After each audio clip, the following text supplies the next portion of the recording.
Picture a quiet park at dusk, the kind where the last rays of sunlight cling to the leaves like a lover reluctant to let go. The air is soft, carrying the scent of damp grass and the faint laughter of children fading into the evening. Three figures stand together under an ancient oak, their shadows blending into one. Ethan, a man whose tailored suit can't hide the tremor in his hands, holds his daughter Sophie close, her small fingers clutching his. Beside them is Clara, a woman with eyes that carry a lifetime of unspoken stories, her hand resting lightly on Sophie's shoulder. Sophie, barely 6, looks up at them both, her voice a whisper against the breeze. She says, "This is where we found each other, isn't it?" Her words hang in the air, fragile but heavy, like a truth too big for her tiny frame. Ethan's breath catches, and Clara's gaze softens, a tear tracing a silent path down her cheek. You're watching this moment, and your heart is already racing, because you know something they don't yet, not fully. You know this isn't just a reunion. It's the end of a story that began with loss, with secrets buried so deep they could shatter everything. But how did they get here? What broke them, and what brought them back?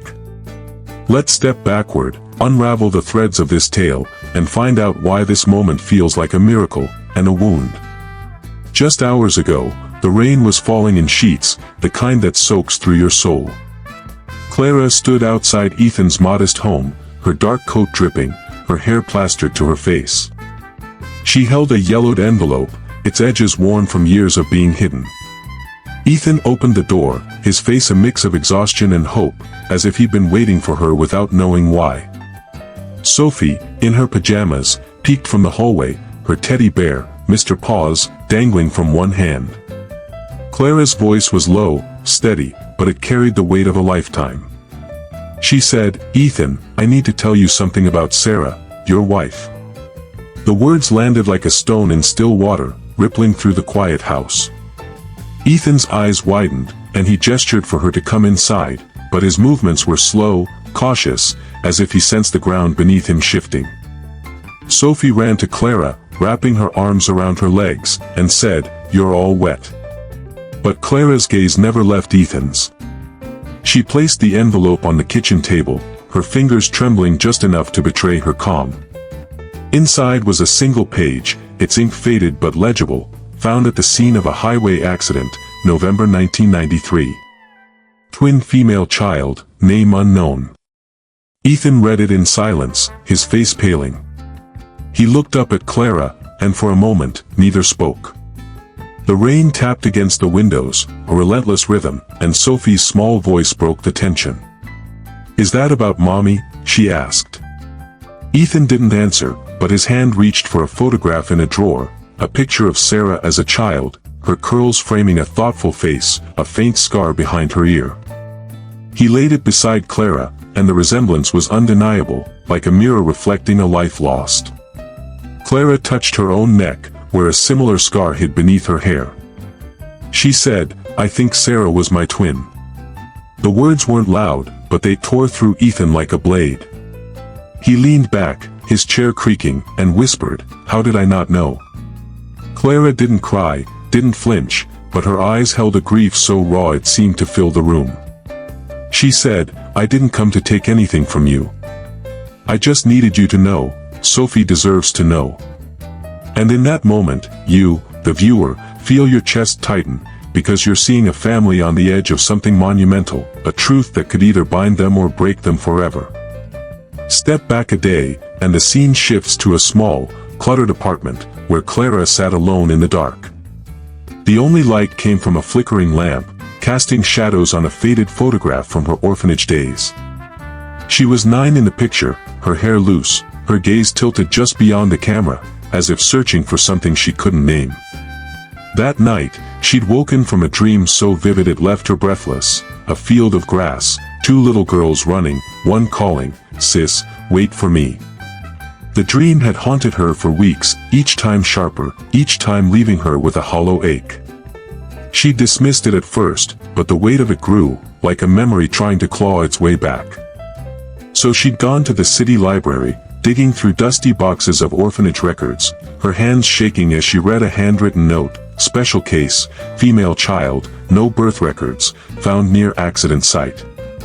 Parents, unknown.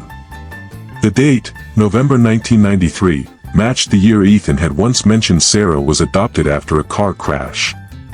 Clara's heart pounded as she traced the words, her mind racing. She remembered Ethan's words from a dinner weeks ago, how Sarah's only keepsake was a flower-shaped pendant, identical to the one Clara wore. She'd always thought she was alone, a child of no one, but now the pieces were falling together, too fast, too heavy. She sat on a bench outside the library, the overcast sky pressing down, and whispered to herself, "What if I had a sister?" The thought was both a lifeline and a wound, because if it was true, it meant she'd lived 30 years without knowing, without holding the one person who might have made her feel whole. That night, she dreamed again, but this time the curly-haired girl looked up, her eyes locking with Clara's, and Clara woke with a gasp, knocking over a glass of water. She knew she had to go to Ethan, not for answers, but for truth, whatever it cost. As she packed the file and her pendant, her hands were steady, but her heart was not. You're watching her now, and you feel the weight of her solitude, the courage it takes to step into a story that might unravel everything she's ever known. A week earlier, Ethan's house was warm with the smell of apple pie, a clumsy attempt at a home-cooked meal. Sophie sat on the couch, her head in Clara's lap, fast asleep, Mr. Paws tucked under her arm. Ethan handed Clara a mug of tea, his eyes lingering on her with a quiet intensity. They'd been talking for hours, the kind of conversation that feels like a bridge between two worlds. He said, "You mentioned foster care, what was it like?" Clara's gaze drifted to the window, where the curtains swayed in the breeze. She spoke softly, her voice carrying the weight of years. "No one picked me up after school. No one asked what I wanted for my birthday. Once, I had a fever for 3 days, and they just gave me pills and left me in a corner." Her words weren't bitter, just honest, and Ethan felt his chest tighten. She continued, "When I was 12, a family almost adopted me, but they chose a younger girl, blonder, bubblier. I stood in the hallway, watching their car drive away. My hands were so cold." Ethan didn't speak, but his fingers gripped his mug tighter. Clara looked at Sophie, her voice barely a whisper. "When she hugged me that day in the park, I didn't know how to respond. But I remembered wanting to be held like that, just once." Ethan nodded, his throat tight. He saw her not as the stranger who'd saved his daughter, but as someone who'd carried a lifetime of quiet strength. He said, "Stay a while, Clara. I can't remember the last time someone listened like you do." She met his gaze, and for the first time, her eyes didn't look away.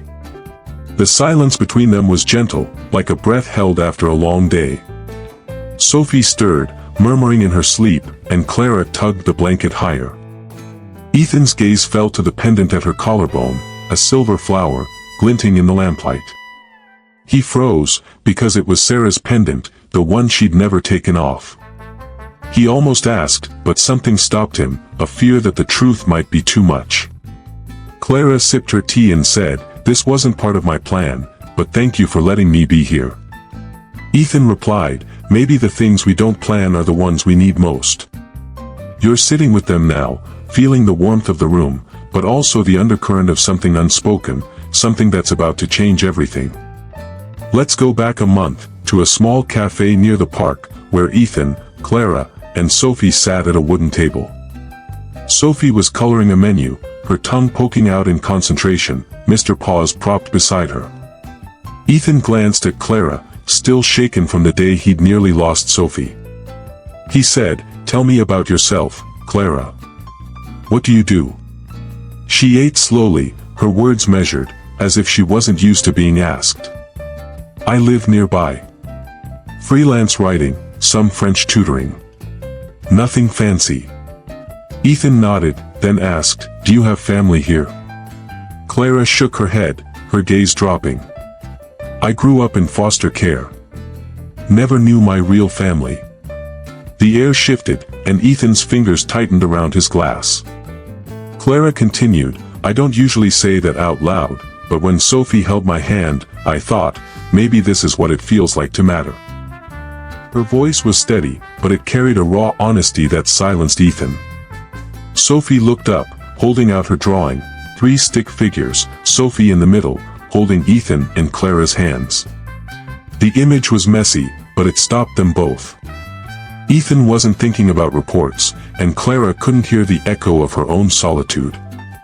After dinner, Ethan walked them to the car, pausing as if searching for words. Clara rested a hand on Sophie's shoulder and turned to leave, but Ethan said, "Thank you." As she walked away, the breeze lifted her sweater, revealing the silver pendant. Ethan's heart skipped, because it was Sarah's, down to the delicate petals. Sophie's voice echoed in his mind, "She looks like Mommy." He watched Clara disappear into the night, a strange certainty settling in his chest. You're there with him, feeling the weight of that moment, knowing it's not just a coincidence, but not yet understanding how deep it goes. 2 months ago, the park was chaos.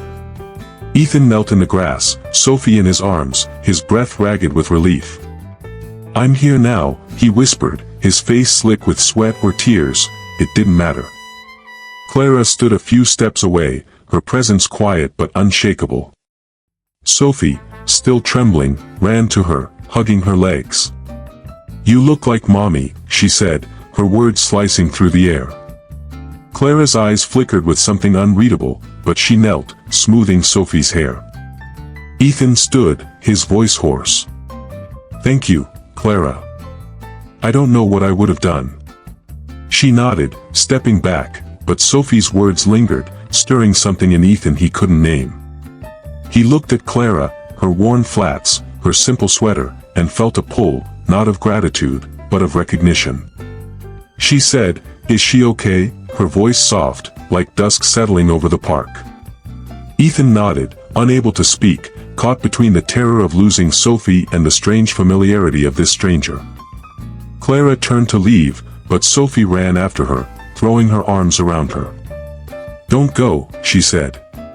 Clara knelt again, holding her gently, and you can feel the moment's weight, the way it's more than a rescue, more than chance.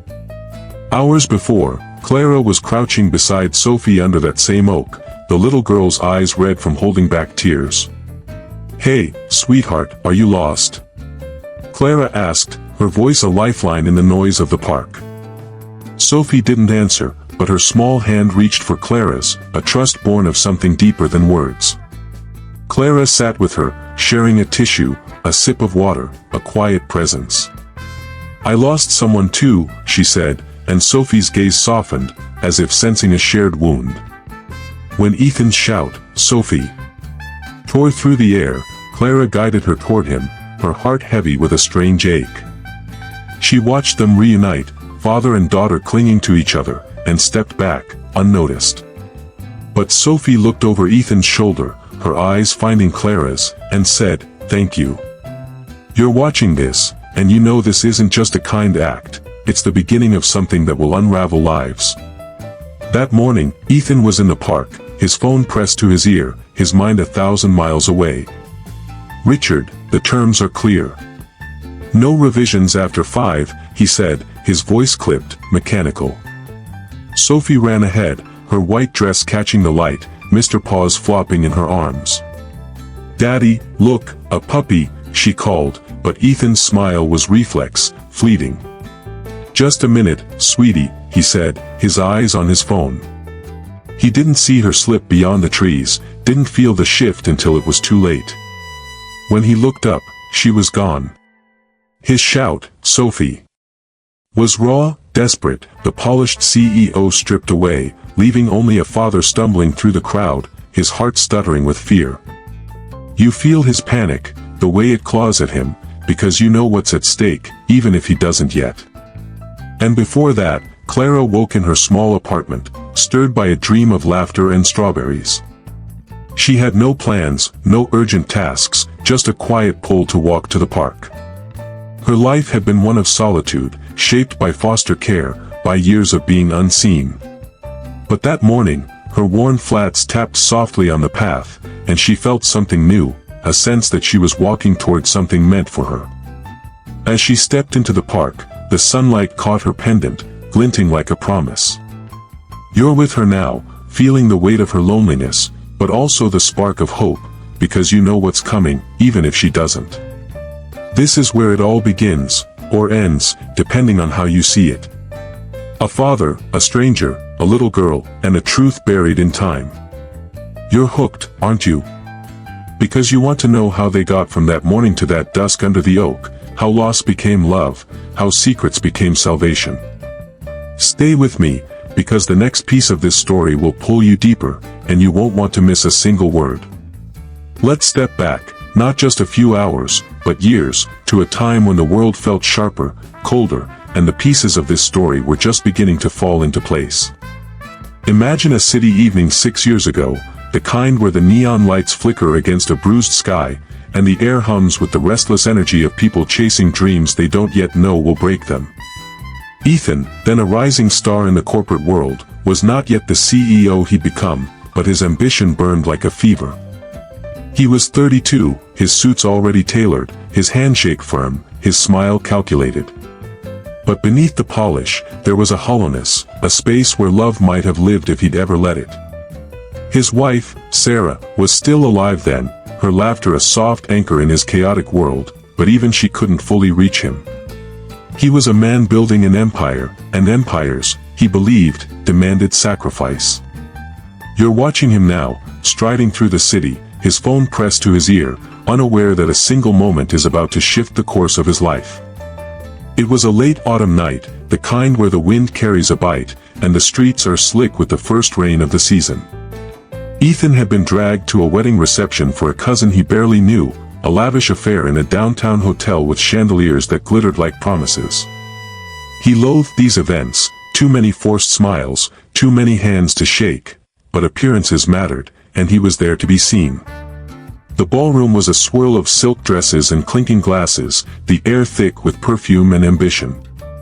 Ethan stood near the bar, nursing a whiskey, his eyes scanning the room for an exit.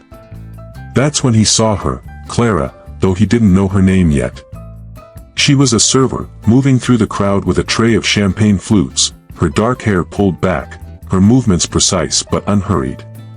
She was invisible to the guests, just another face in the service staff, but something about her caught Ethan's eye.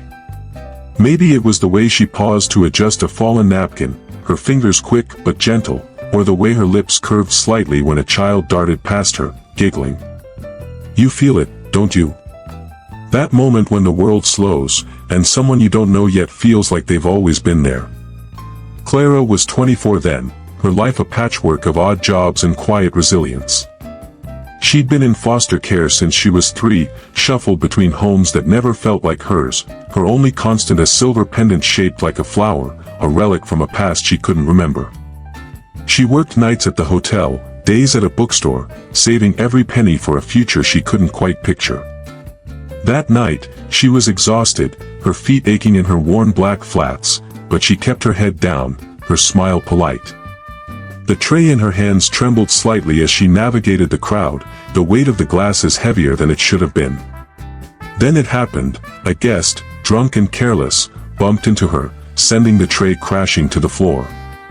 Glass shattered, champagne splashed, and the room seemed to pause, eyes turning to her with judgment or indifference. Clara froze, her cheeks burning, her hands shaking as she knelt to gather the shards. You're there with her, feeling the sting of those stares, the way shame can make you feel smaller than you are. Ethan watched from the bar, his whiskey forgotten. Something in him stirred, not pity, but a flicker of recognition, as if he knew what it was to be unseen. He stepped forward, ignoring the murmurs of the crowd, and knelt beside her. His voice was low, steady. Let me help. Clara looked up, startled, her eyes meeting his for the first time. They were hazel, flecked with gold, and for a moment, she forgot the broken glass, the spilled champagne, the weight of her life. Ethan picked up a shard, his fingers brushing hers, and the touch was brief but electric, like a spark in the dark. He said, "Careful, you'll cut yourself." She nodded, unable to speak, her heart pounding not from embarrassment now, but from something else. They worked in silence, gathering the pieces, and when the tray was cleared, Ethan stood, offering her his hand. She took it, her fingers cold against his warmth, and stood, her breath uneven. "You're watching them, and you know this isn't just a kind gesture, it's a moment that will linger, a seed planted in both their hearts." The head server appeared, his face a mask of disapproval, and barked at Clara to get back to work. She nodded, pulling her hand from Ethan's, but before she turned away, he said, "What's your name?" She hesitated, then whispered, "Clara." He smiled, just a flicker, and said, "I'm Ethan. Don't let them make you feel small." She nodded again, her lips parting as if to say more, but the crowd pressed in, and she was swept back into her duties. Ethan returned to the bar, his whiskey waiting, but he couldn't shake the image of her eyes, the way they held a strength he hadn't expected. He didn't know then that Sarah wore a pendant just like Clara's, that their lives were already entwined in ways he couldn't imagine. You feel the weight of that ignorance, the way fate is weaving its threads while they're both still blind. Clara finished her shift that night, her hands still trembling as she changed out of her uniform in the staff room. In her pocket, she found a single champagne flute, unbroken, tucked there by some instinct she didn't understand.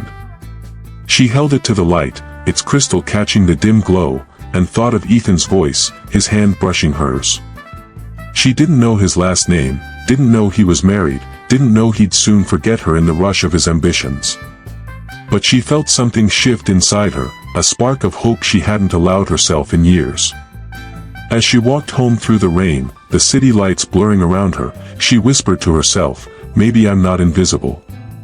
You're walking with her, feeling that fragile hope, knowing it's the beginning of a story that will break her heart before it heals it. Ethan left the reception early, his mind already back on deals and deadlines. He didn't look for Clara again, didn't ask about her.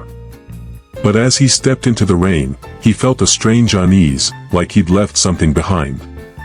He didn't know her face would haunt him, didn't know that 6 years later, he'd see her again in a park, holding his daughter's hand, her pendant glinting in the sunlight.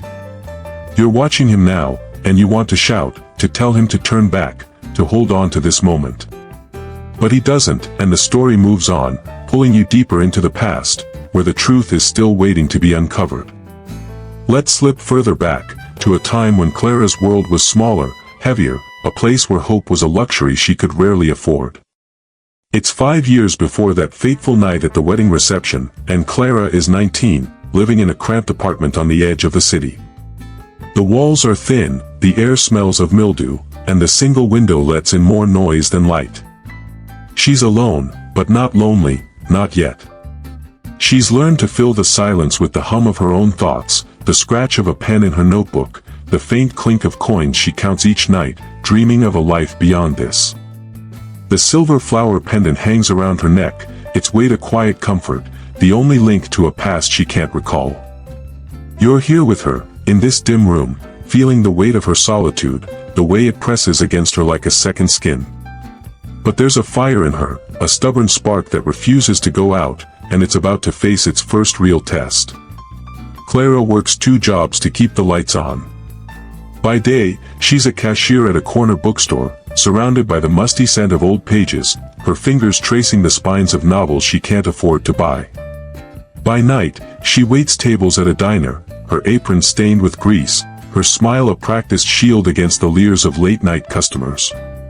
The diner is a fluorescent-lit limbo, where truck drivers and insomniacs trade stories over burnt coffee, and Clara moves like a ghost, refilling mugs, clearing plates, her eyes always on the clock.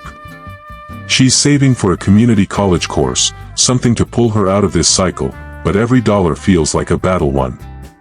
You see her now, wiping down a sticky counter, her hair falling into her eyes, her hands raw from dishwater. She's tired, but she doesn't let it show, because showing weakness is a risk she can't take. Tonight, the diner is quieter than usual, the only sound the hum of the neon sign outside and the occasional clatter of a spoon. Clara's shift is nearly over when a woman enters, her coat tattered, her face lined with exhaustion. She's older, maybe 50, with graying hair and eyes that seem to carry a lifetime of regret. She slides into a booth, her hands trembling as she counts out a handful of coins. Clara approaches, her notepad ready, but something about the woman stops her. It's not just the way she hunches over the table, or the way her fingers clutch the coins like they're all she has. It's the pendant around her neck, a silver flower, identical to Clara's. You feel the jolt in Clara's chest, the way her breath catches, because this is the first time she's seen that pendant on anyone else. It's like seeing a piece of herself in a stranger, and it unsettles her more than she can name. The woman orders a coffee, her voice barely above a whisper, and Clara nods, her mind racing. She pours the coffee, her hands unsteady, and sets it down gently. "Nice pendant," Clara says, her voice casual but her eyes searching. The woman looks up, startled, then touches the pendant with a faint smile. "It's old," she says. "Got it when I was a kid. Don't even know where it came from." Clara's heart pounds, but she keeps her face neutral. "Mine's the same," she says, lifting her own pendant.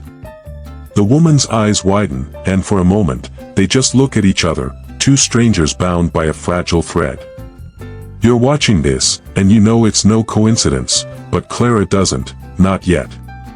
She's too young, too guarded, to trust the pull in her chest. They talk, haltingly at first. The woman's name is Helen, a drifter who's lived more lives than she can count. She speaks in fragments: foster homes, a sister she lost young, a car accident she barely remembers. Clara listens, her hands folded tightly in her lap, each word landing like a stone. Helen doesn't know much, only that she was 3 when her life split apart, her family gone in a flash of metal and fire. Clara's throat tightens, because she was 3 too, when she was found, no name, no past, just the pendant. She wants to ask more, to shake the truth out of Helen, but the diner's bell chimes, and a group of rowdy customers stumbles in. Helen finishes her coffee, leaves her coins on the table, and slips out into the night. Clara watches her go, her heart a tangle of hope and fear. She reaches for the pendant, its edges worn smooth by her touch, and whispers, "Who am I?" You feel her ache, the way it's both a question and a prayer. The rest of her shift is a blur. She moves through the motions, but her mind is elsewhere, replaying Helen's words, the image of that pendant burning in her thoughts. When she finally clocks out, the city is asleep, the streets empty except for the occasional flicker of a street lamp. Clara walks home, her breath visible in the cold, her steps slow. She stops at a corner, pulling out her notebook, where she's written fragments of her life, memories, dreams, questions. She adds a new line: woman in diner, same pendant. Accident. Sister. The words look stark against the page, like a map to a place she's not sure she wants to find.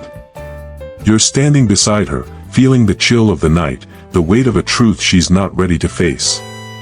Back in her apartment, Clara sits on her narrow bed, the pendant in her palm. She thinks of Helen, of the accident, of the sister Helen mentioned. Could it be her? Rich, her heart pounding as she stares at the pendant, wondering if she's holding a key to her past. She doesn't know Ethan exists, doesn't know Sophie will one day call her family. She only knows she's not as alone as she thought, and that's enough to keep her awake, dreaming of a day when she might belong. You're with her, holding your breath, because you know where this is leading, even if she can't see it yet. Let's drift forward now, not too far, just 3 years from that diner encounter, to a moment when Clara's life is still a quiet struggle, but the spark of hope from that night with Helen lingers like a half-remembered dream. It's a crisp spring morning in the city, the kind where the air smells of new leaves and possibility, but for Clara, every day is a battle to keep her head above water. She's 22 now, still in that same cramped apartment, the walls a little more stained, the window a little more cracked. The silver flower pendant still hangs around her neck, a silent companion, but its weight feels heavier, as if it's carrying the question she hasn't dared to answer. She's working at the bookstore full-time now, her diner days behind her, but the pay is barely enough to cover rent and the community college classes she started, hoping they'll lead somewhere better. You're with her, feeling the ache in her shoulders from shelving books, the way her eyes linger on the novels she shelves, dreaming of a life where she has time to read them. The bookstore is a haven, its shelves a maze of stories that let Clara escape her own. It's a slow day, the bell above the door jingling only occasionally, and Clara is at the counter, sorting returns, her fingers quick but careful. She's humming softly, a habit she doesn't notice, when a customer approaches, a man in his late 20s, his suit sharp but his tie slightly askew, as if he's been tugging at it. It's Ethan, though Clara doesn't know him yet, and he's not the CEO he'll become, just a driven executive climbing the corporate ladder. He's there to pick up a book for Sarah, a gift for her birthday, but his mind is on a deal that's slipping through his fingers. He sets a leather-bound novel on the counter, his voice clipped. "Can you wrap this? It's for my wife." Clara nods, her smile polite, and begins folding the paper, her movements precise. You're watching them, and you feel the tension in the air, the way fate is brushing its fingers across their lives, unnoticed. As Clara wraps the book, her pendant slips from her collar, catching the light. Ethan's eyes flicker to it, and for a moment, he freezes. Sarah has the same pendant, a gift from her adoptive mother, and seeing it on Clara stirs something in him, a flicker of curiosity, quickly buried. He clears his throat, forcing his focus back to the task. "Nice necklace," he says, his tone casual, but there's an edge to it, like he's testing something. Clara glances up, surprised, her hand touching the pendant instinctively. "Thanks," she says, her voice soft. "It's old."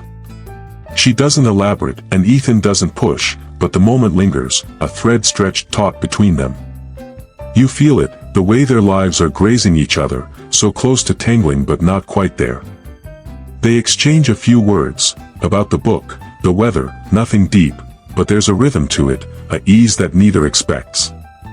Ethan notices the way Clara's eyes light up when she talks about the novel, how her fingers linger on the pages as if they're precious.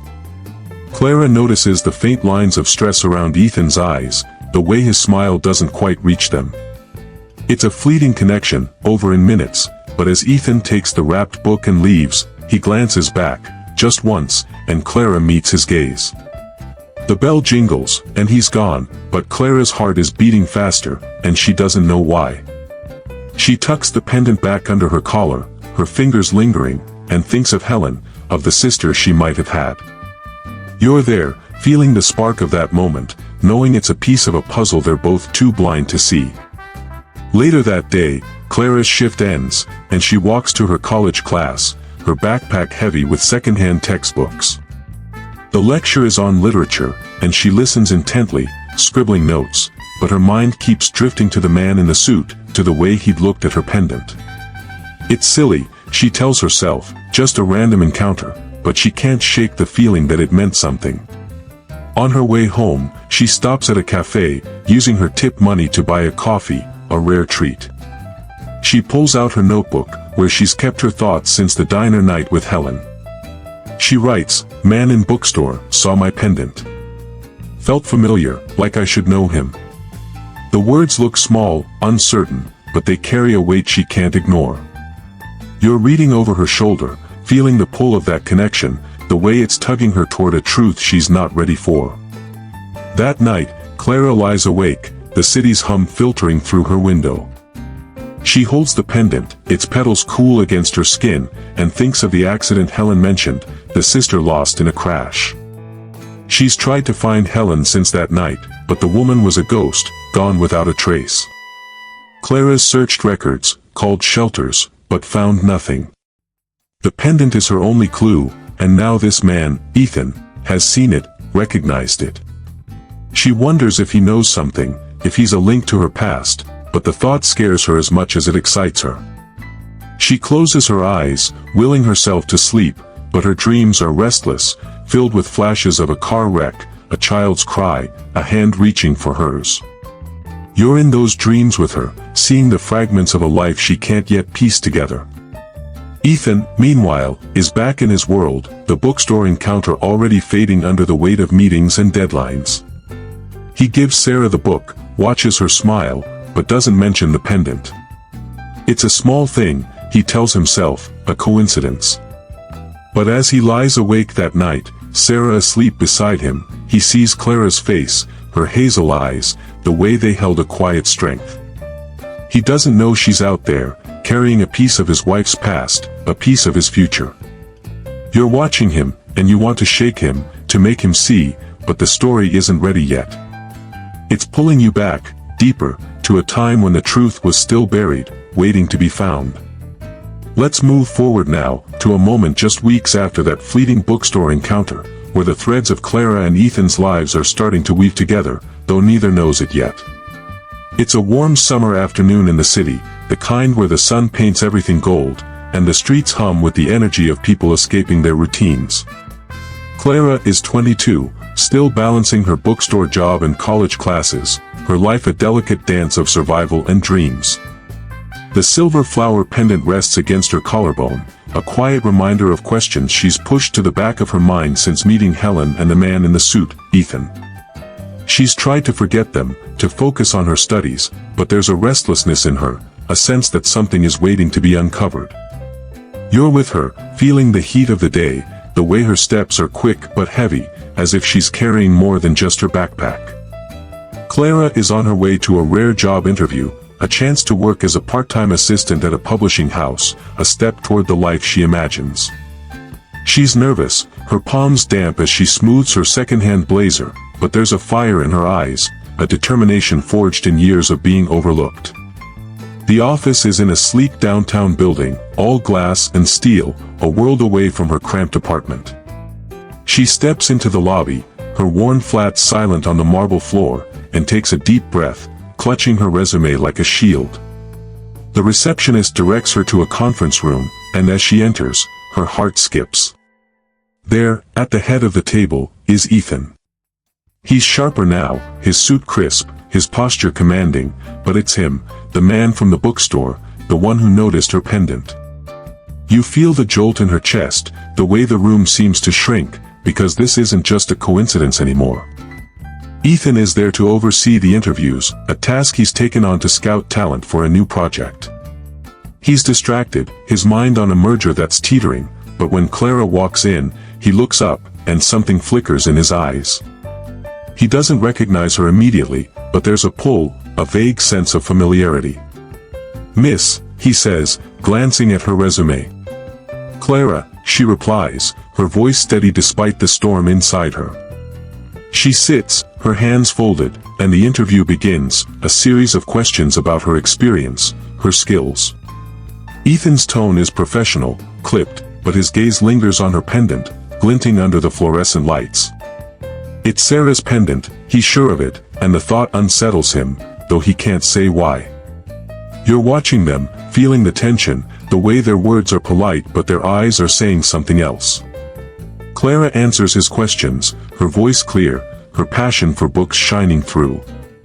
She talks about a novel she read in class, how it changed her perspective, and Ethan finds himself listening, really listening, despite the stack of resumes waiting.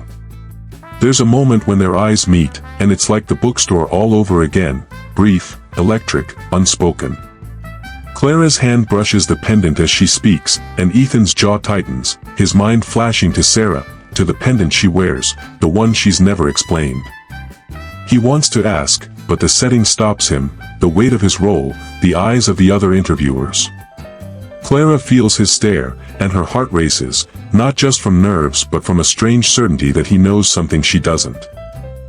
You're in that room, feeling the air crackle, knowing they're on the edge of something neither can name. The interview ends, and Ethan stands, offering a handshake.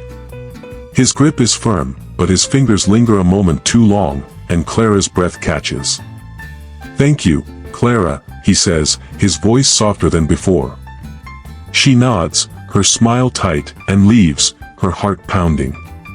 As she steps into the elevator, she leans against the wall, her mind a tangle of hope and doubt.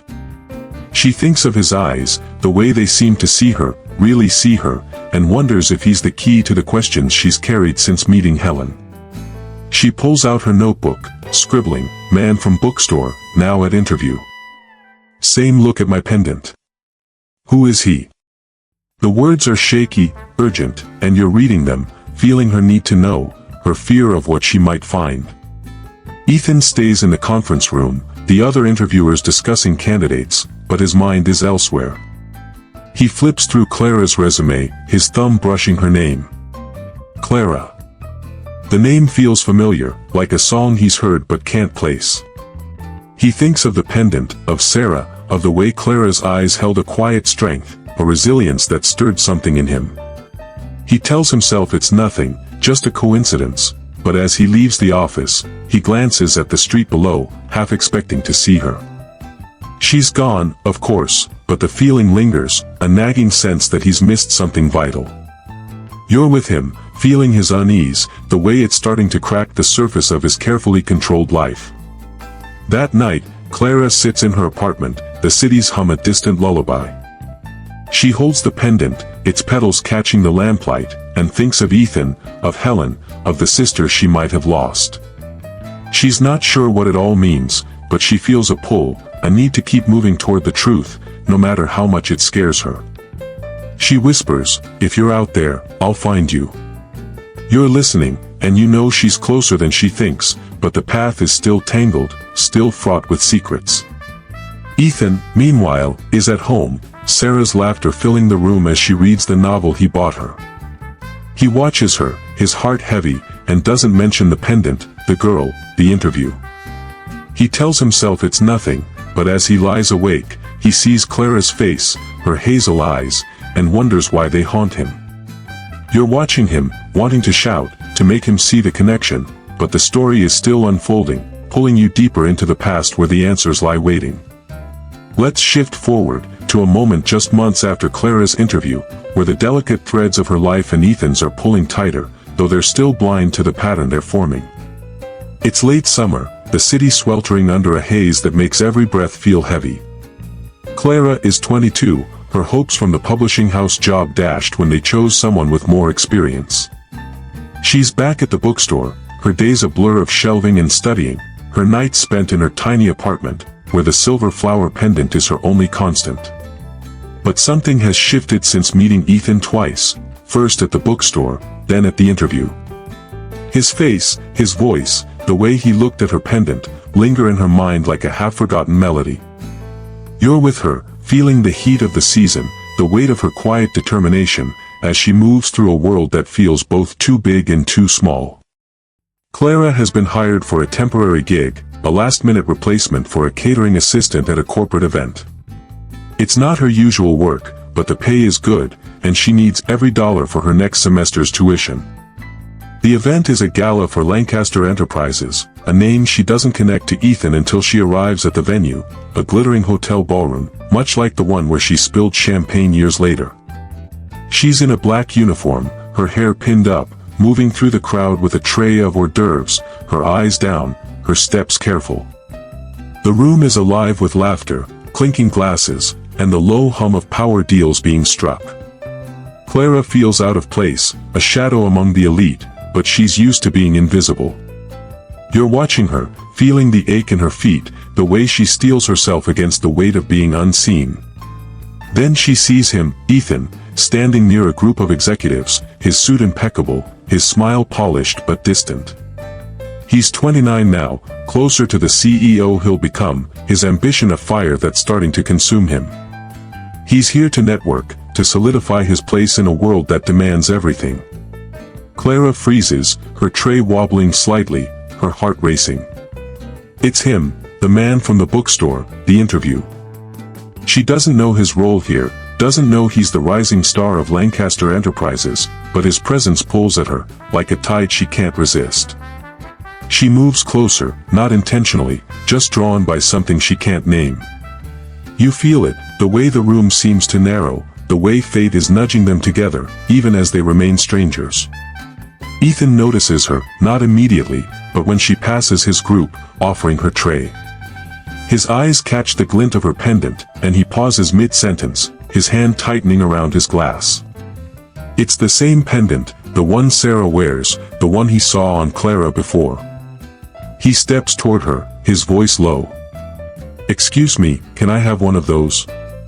Clara nods, her cheeks flushing as she holds out the tray. Their fingers brush as he takes a canopy, and the touch is brief but charged, like a spark in the humid air. He says, "That pendant, it's unique." Clara's hand moves to it, her voice soft. "It's something I've always had." Ethan's gaze lingers, searching her face, and for a moment, the gala fades, the noise dimming to a hum. You're in that moment, feeling the weight of their unspoken questions, the way their eyes lock as if searching for answers neither can voice. They're interrupted by a colleague calling Ethan's name, and he turns away, the moment breaking. Clara exhales, her tray steady again, but her mind is spinning. She watches him from a distance, noting the way he moves through the room, commanding yet distant, like a man carrying a weight no one sees. She thinks of the interview, the bookstore, the pendant, and wonders if he's a clue to her past, to the sister Helen spoke of. The thought is fleeting but persistent, like a pulse beneath her skin. You're watching her, feeling her hope and fear, knowing she's closer to the truth than she realizes. Later, as the gala winds down, Clara is tasked with clearing a side table near where Ethan stands alone, checking his phone. She works quietly, but a glass slips, rolling toward the edge. Ethan catches it before it falls, his hand brushing hers again. "Careful," he says, his voice softer than before. Clara looks up, her breath catching. "Thank you," she whispers. He smiles, just a flicker, and says, "You're the one from the bookstore, aren't you? And the interview?" Clara nods, surprised he remembers. "Clara," she says, her name feeling fragile in the air. "Ethan," he replies, though she already knows. There's a pause, heavy with possibility, and then he says, "That pendant, my wife has one just like it." Clara's heart stumbles, but before she can respond, another guest calls for him, and he's pulled away. You feel the ache of that missed chance, the way the truth is so close but still out of reach. Clara finishes her shift, her mind a tangle of thoughts. As she leaves the hotel, the night air cool against her skin, she pulls out her notebook, writing, "Ethan, Gala. His wife has my pendant. What does it mean?" The words are urgent, shaky, and you're reading them, feeling her need to understand, her fear of what she might find. She walks home, the city lights blurring, and whispers to herself, "If this is a sign, I'm listening." Ethan, driving home, can't shake the image of Clara's pendant, her hazel eyes, the way they seem to hold a story he doesn't know. He thinks of Sarah, of the pendant she wears, and wonders why it's haunting him. He doesn't know Clara is out there, carrying a piece of his life, a piece of his future. You're with him, wanting to shout, to make him see, but the story is still unfolding, pulling you deeper into a past where the answers are waiting to be found. Let's leap forward now, to a moment just weeks before the park reunion, where the fragile threads binding Clara and Ethan are starting to fray under the weight of truths half-glimpsed. It's an early autumn evening, the city draped in a golden haze, the air crisp with the promise of change. Clara is 27, her life still a delicate balance of work and dreams, but the encounters with Ethan, at the bookstore, the interview, the gala, have left a mark, like footprints in wet sand. She's back at the bookstore, now a shift supervisor, her college degree framed but untested, her nights spent writing in her notebook, chasing the ghost of her past. The silver flower pendant hangs heavy around her neck, a question she's stopped asking but can't let go. You're with her, feeling the chill of the evening, the way her heart carries a quiet ache, as if it knows something she doesn't. Clara is closing the bookstore, the shelves dim under the flickering lights, when a delivery arrives, a box of promotional materials for a local author's signing. She slices it open, her movements automatic, until a photograph slips out, fluttering to the floor. She picks it up, and her breath catches. It's Ethan, older now, his face sharper, his eyes carrying a weight she doesn't recognize. He's in a suit, standing beside a woman with curly hair and a silver flower pendant, Sarah, though Clara doesn't know her name. The caption reads, "Ethan Lancaster, CEO of Lancaster Enterprises, and his late wife, Sarah, at a charity gala, 2018. Late wife. The words hit Clara like a stone, and she sinks onto a stool, the photograph trembling in her hands. You feel the shock in her chest, the way it ripples through her, because this is more than a coincidence, it's a door cracking open to a truth she's not sure she's ready to face. She stares at the pendant in the photo, identical to hers, and her mind races back to Ethan's words at the gala, "My wife has one just like it." She hadn't known then that Sarah was gone, hadn't known the weight of his gaze. Now, the pieces are falling together, too fast, too heavy. She thinks of Helen, the woman in the diner, her talk of a sister lost in a crash, and her own fragmented memories, a car wreck, a child's cry, a hand slipping away. Clara's hand moves to her pendant, her fingers tracing its petals, and she whispers, "Was it you?" The question is for Sarah, for the sister she might have had, for the life she's never known. You're there, feeling her pulse quicken, the way hope and fear tangle in her throat. Clara doesn't sleep that night. She sits at her small desk, the photograph beside her notebook, and digs through old notes, piecing together every clue, Helen's story, the accident in 1993, the pendant Ethan recognized. She searches online, her fingers shaking as she types Sarah Lancaster obituary. The article is brief, clinical. Sarah Lancaster, 29, died in a car accident, survived by her husband, Ethan, and daughter, Sophie. Daughter. Clara's heart stumbles, because Ethan has a child, a little girl who might carry the same pendant, the same blood. She finds another article, a profile on Ethan, mentioning Sarah's adoption after a crash that killed her parents. The date, November 1993, matches the one Clara found in orphanage records years ago, the year she was found, nameless, with only the pendant. You're reading over her shoulder, feeling the weight of that discovery, the way it's pulling her toward a truth that could change everything. The next day, Clara is distracted at work, her eyes drifting to the photograph she's tucked into her bag. She's shelving books when a coworker, an older woman named Ruth, notices her unease. "You look like you've seen a ghost," Ruth says, her tone gentle. Clara hesitates, then pulls out the photo, her voice low. "This woman, her pendant. It's like mine." Ruth studies it, her brow furrowing. "I remember her," she says. "Sarah came here sometimes, bought poetry. Always wore that pendant. Said it was from her mother, before the accident." Clara's breath catches, and she asks, "What accident?" Ruth shrugs, her memory vague. "A crash, when she was little. She didn't talk much about it."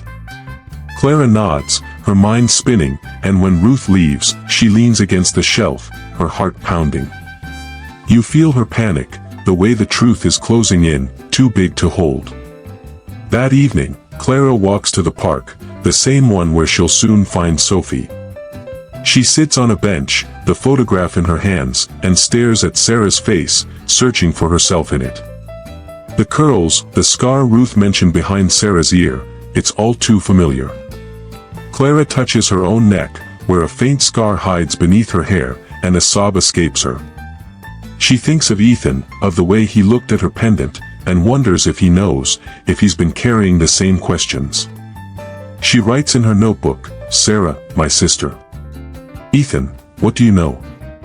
The words are a plea, a map to a truth she's both chasing and dreading.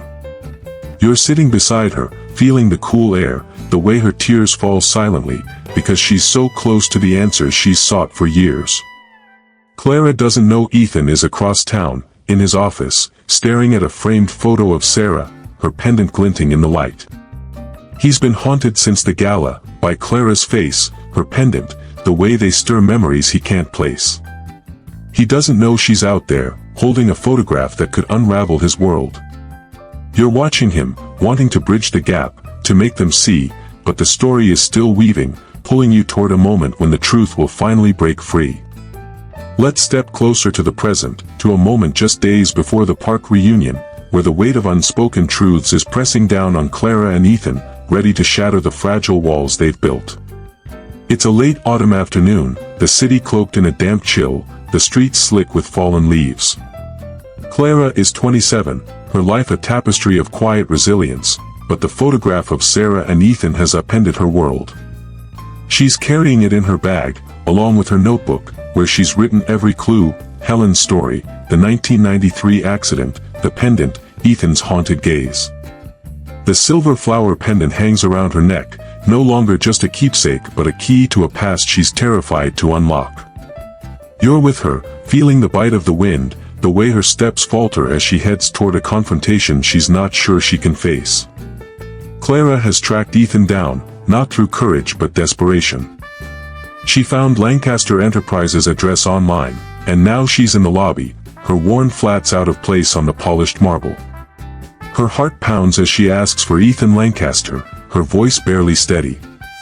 The receptionist hesitates, but Clara's insistence, calm, unwavering, gets her through. She's led to a sleek office, all glass and steel, where Ethan sits behind a desk, his face etched with exhaustion. He's 35 now, the CEO he was always meant to be, but the loss of Sarah and the demands of raising Sophie alone have left him hollowed out. When Clara enters, he looks up, and his eyes narrow, recognizing her instantly: the woman from the bookstore, the interview, the gala, the pendant. You feel the air tighten, the way their shared history hums beneath the surface, ready to erupt. "Clara," he says, his voice low, cautious. "What are you doing here?" She stands, her hands clasped to hide their trembling, and pulls the photograph from her bag, setting it on his desk. "I need to know about her," she says, pointing to Sarah. Ethan's gaze drops to the photo, and his face pales, his fingers tightening on the edge of the desk. "Where did you get this?" he asks, his voice sharp. Clara takes a breath, her eyes locked on his. "It came with some bookstore materials. Her pendant, it's like mine." She lifts her own pendant, and Ethan's breath catches, his eyes darting between it and the photograph. He stands, pacing to the window, his back to her, as if he can't bear to face the truth she's bringing. You're in that room, feeling the tension coil, the way the silence is louder than any words. Clara steps closer, her voice soft but unyielding. "I was found in 1993, after a car accident. No name, no family, just this pendant. I met a woman years ago, Helen, who said she lost a sister in a crash that same year. And now I find this, Sarah, your wife, with the same pendant, adopted after a crash in '93. She pauses, her throat tight. "Ethan, I think Sarah was my twin." The words land like a thunderclap, and Ethan turns, his face a mask of shock and pain. "That's impossible," he says, but his voice cracks, and his eyes betray him, searching her face for Sarah's features, the curls, the scar, the quiet strength. Clara pulls a folded paper from her bag, a copy of the orphanage record she found, and sets it beside the photo. "Read it," she says. "The dates match. The accident. Everything." You feel his panic, the way the ground is slipping beneath him, because this isn't just a theory, it's a truth that rewrites his life. Ethan sinks into his chair, the paper trembling in his hands. He reads the faded words: "Found at highway accident, November 1993. Twin female child, name unknown," and his mind flashes to Sarah, to the stories she told of her adoption, the pendant she cherished. He looks at Clara, really looks at her, and sees it now, the scar behind her ear, the hazel eyes, the way her presence feels like Sarah's echo. "Why didn't you come sooner?" he asks, his voice raw. Clara's eyes fill with tears, but she doesn't look away. "I didn't know. I've been alone my whole life, Ethan.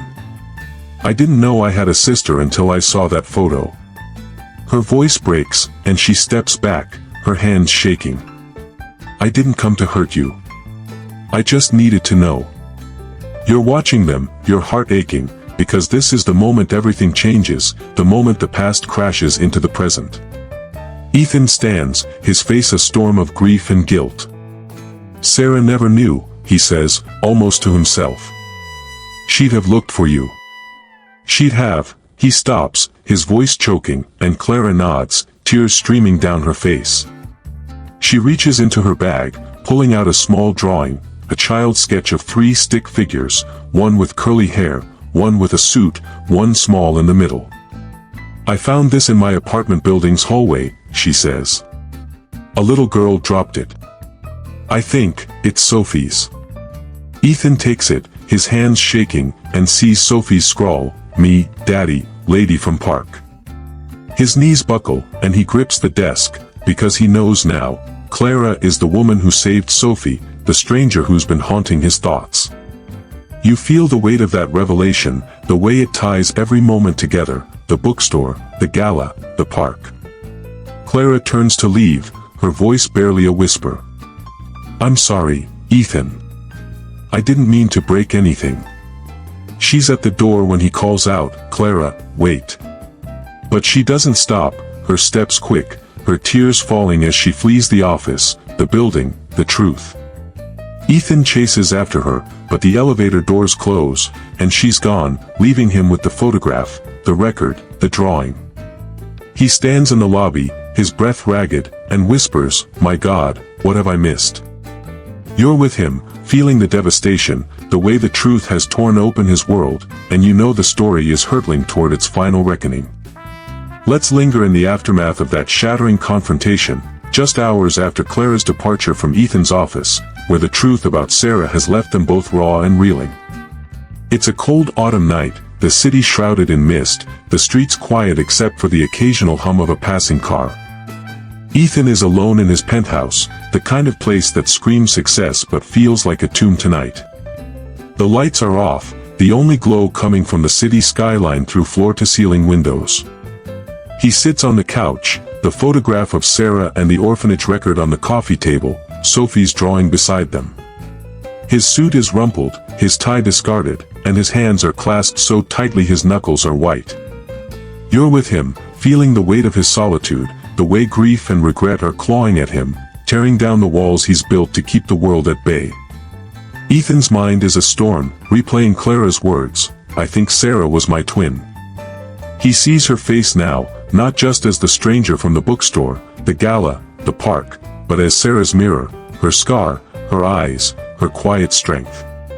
He thinks of Sarah, of the nights she'd talk about her adoption, her pendant, her longing to know her roots. He'd listened, but never deeply, too consumed by his ambitions to see the ache in her. Now, Clara's presence feels like a second chance and a condemnation, a reminder of all he failed to notice. He picks up the photograph, his fingers tracing Sarah's face, and whispers, "You had a sister, and I didn't know." His voice breaks, and a tear falls, the first he's allowed himself since Sarah's death. You feel his pain, the way it's both a release and a wound, because he's facing not just loss but his own blindness. He thinks of Sophie, asleep in her room, unaware of the storm in her father's heart. The drawing she made, "Me, Daddy, Lady from Park," is a knife in his chest, because Sophie saw Clara's importance before he did. He remembers the park, Clara's gentle voice calming Sophie, the way Sophie clung to her, saying, "You look like Mommy." He dismissed it then, but now it's a truth he can't escape. Clara saved his daughter, carried Sarah's pendant, shared her blood. And he let her walk away, her tears falling as the elevator doors closed. He stands, pacing, his hands raking through his hair. "I should have stopped her," he mutters, his voice hoarse. You're watching him, feeling his desperation, the way he's grappling with a past he can't change and a future he's terrified to lose. Ethan grabs his phone, dialing Clara's number, one he'd gotten from the catering company after the gala. It rings, then goes to voicemail, her voice soft but distant, "This is Clara. Leave a message." He tries again, and again, 16 times, each unanswered call a blow. He slumps back onto the couch, the drawing in his hands, and sees Sophie's words, "Lady from Park." He thinks of Clara's life, the foster homes she described, the loneliness she carried, and feels a surge of shame for his own privilege, his ignorance. He's been a man of power, of control, but now he's powerless, adrift in a sea of his own making. You're there, feeling his helplessness, the way it's humbling him, stripping away the CEO to reveal the man beneath. Driven by a need to act, Ethan grabs his coat and drives to Clara's apartment, the address pulled from the catering records. The building is run down, the hallway dim and smelling of stale smoke. He knocks, his heart pounding, but there's no answer. A neighbor, an older woman with tired eyes, opens her door. "You looking for Clara?" she asks. Ethan nods, his voice urgent. "Is she here?" The woman shakes her head. "She left this afternoon, packed a bag and went. Didn't say where." Ethan's stomach drops, and he asks, "Did she leave anything?" The woman hesitates, then hands him a small envelope. "Found this in the hall," she says. Ethan opens it, his hands shaking, and finds a single note in Clara's neat handwriting. "I'm not leaving because I hate you. I'm leaving because I don't have the strength to hope anymore." You feel the weight of those words, the way they cut deeper than any accusation, because they're a confession of a heart too bruised to keep fighting. Ethan drives back, the note in his pocket like a burning coal. He stops at the park, the same one where Clara found Sophie, and sits on a bench, the night pressing in. He thinks of every moment with Clara, the bookstore, the interview, the gala, the office, and sees them now as chances he missed, signs he ignored. He remembers her voice, raw with pain. "I've been alone my whole life." He thinks of Sophie, of the family he's failed to protect, and vows to find Clara, not for himself, but for her, for Sophie, for Sarah. He speaks to the empty park, his voice a whisper. "I don't know if you'll forgive me, Clara, but I'll find you, even if it takes the rest of my life." You're listening, feeling the resolve in his words, the way it's born of brokenness but carries a flicker of hope. Back home, Ethan sits by Sophie's bed, watching her sleep, her teddy bear tucked under her arm. He thinks of Clara's tears, her courage, and knows he's been given a chance to be more than the man he was. He doesn't know where she is, doesn't know if she'll return, but he knows he won't stop searching. You're with him, feeling the quiet strength growing in him, the way it's setting the stage for a reunion that will heal or break them all. The story is racing toward its end, and you're ready for the final piece, aren't you? Let's arrive at the final moment, the one that circles back to where we began, under that ancient oak in the park at dusk, where the air is soft and the world feels like it's holding its breath. It's been days since Ethan sat with Clara's note, her words, "I'm not leaving because I hate you," burning in his chest. The city is quieter now, the autumn leaves carpeting the ground, the sky a deep indigo streaked with gold. Ethan is 35, a man reshaped by loss and truth, his polished exterior softened by the weight of his choices. Sophie, 6 and bright as ever, walks beside him, her small hand in his, Mr. Paws dangling from her other arm. Clara is out there somewhere, her absence a wound Ethan carries, but he hasn't stopped searching, driven by a need to make things right. You're with them, feeling the hush of the evening, the way every step feels like it's leading to something inevitable. Ethan has been coming to the park daily, hoping to find Clara, to bridge the gap he let widen. He's called shelters, checked bookstores, even visited the diner where she once worked, but she's a ghost, slipped through the city's cracks. Tonight, he's here with Sophie, her chatter a gentle anchor, though his eyes scan the paths, searching for a familiar silhouette. Sophie tugs his hand, pointing to the oak.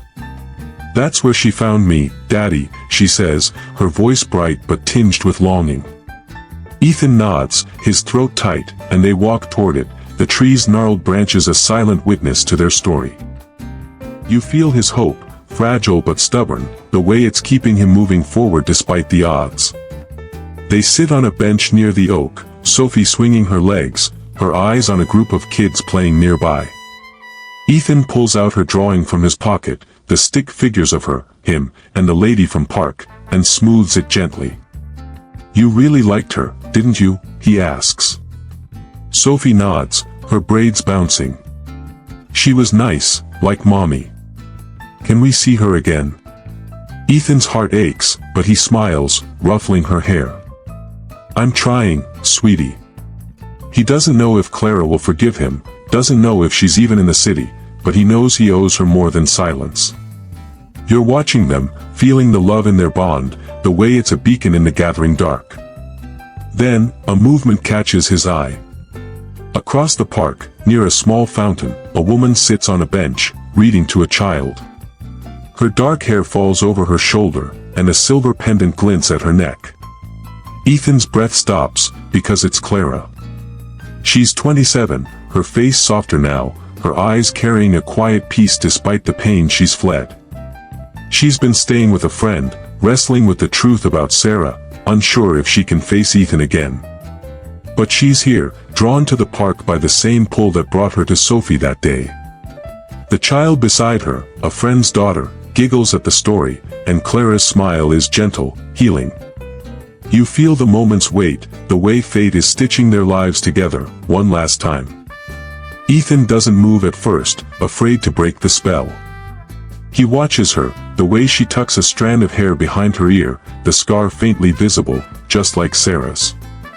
Sophie follows his gaze and gasps, tugging his hand. "Daddy, it's her." Before he can stop her, Sophie bolts, her small feet pounding the grass. She trips near Clara's bench, and Clara looks up, catching her instinctively. "Careful, sweetheart," she says, then freezes, recognizing Sophie's face, her braids, Mr. Paws. Sophie beams, unfazed. "You're the lady. You found me."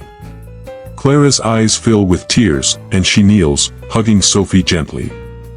"I'm so glad you're okay," she whispers. "You're there, your heart swelling, because this is more than a reunion, it's a homecoming."